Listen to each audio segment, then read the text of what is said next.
শাড়িটা নিয়ে কালকেই আমাকে একটা কাস্টমার বলেছিল ক্লিয়ারলি ফটো ভিডিও দিতে, সবাইকে ফটো ভিডিও দেওয়া আমার পক্ষে পসিবল হয়ে ওঠে না, যার জন্য আমি কিন্তু রিলেই আমি দেওয়ার চেষ্টা করি যাতে সবাই দেখতে পায় জিনিসটা। এটা কিন্তু পিওর অর্গানজার উপরে খুব সুন্দর কালারটা যাচ্ছে, কালারটা ভীষণ সুন্দর একটা ব্রাউন কালার, একদম লাইট যে ব্রাউন বা চিকু কালার, যে সবেদার যে কালারটা হয় সেই কালারটায় যাচ্ছে। बॉर्डर लुकটা দেখে নাও, एक्सक्लूसिव एक डिज़ाइनर पीस है ये।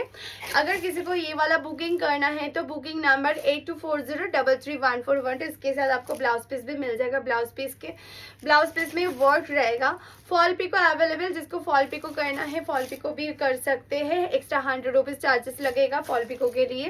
और एक बात, जो लोग अभी तक पेज फॉलो नहीं किए वो पेज फॉलो कर रखिए। चंदना स्वास्तिक कलेक्शन में कोलकाता से लाइव कर रही हूँ, कोलकाता मेरा बुटीक है एंड कोलकाता से मेरा ये शॉर्ट वीडियो जो लोग देख रहे हैं और किसी को बुटीक विजिट करना है बुटीक भी विजिट कर सकते हैं। 15 अगस्त में हम लोगों का डिस्काउंट चलेगा सिर्फ एक दिन के लिए, ओके।